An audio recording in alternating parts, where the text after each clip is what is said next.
మీ చేతిలో పర్టిక్యులర్‌గా శివుడిని పట్టుకోవడం జరిగింది. అవును. సో, ఎందుకు అంటే దానికి సో, అది మీరు చేతిలో పట్టుకోవడం వల్ల ఏమన్నా అంటే మంత్రం మీ చేతిలో ఉందని జెప్పొచ్చా? అట్లని కాదమ్మా. హ్మ్.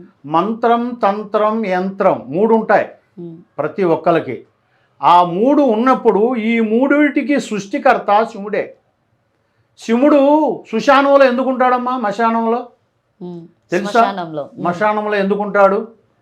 ఎందుకు అనంటే ప్రతి ఒక్క మనిషికి భగవంతుడు అనేది తోడు, నీడ, బంధుత్వం, ప్రేమ అనేది అన్నీ ఇచ్చాడు.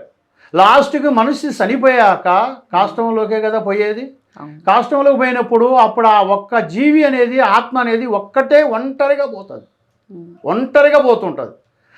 ఇక్కడ ఇన్ని ప్రేమలు పొంది మన జీవితం మనిషి జీవితం ఇన్ని ప్రేమలు పొంది లాస్ట్కు పోయేటప్పుడు ఒంటరిగా బాధపడుతూ పోతుంటుంది కదా. హ్మ్. అప్పుడు ఆ శివుడు అక్కడ ఉండేది ఎందుకు అని అంటే, నాయనా నేనున్నాను మీకు, నాకంటే గొప్పోళ్ళు ఎవరు లేరు, హ్మ్. నేనున్నాను, మీరేం బాధపడద్దు అని చెప్పి ఆయన అక్కడ మనల్ని అనుసరించటానికి మనలో భయాన్ని పోగొట్టడానికి ఆ ఆత్మ సంతోషంగా భగవంతుడి దగ్గరికి యమధర్మరాజు దగ్గర పంపించటానికే ఆయన అక్కడ ఉంటాడు.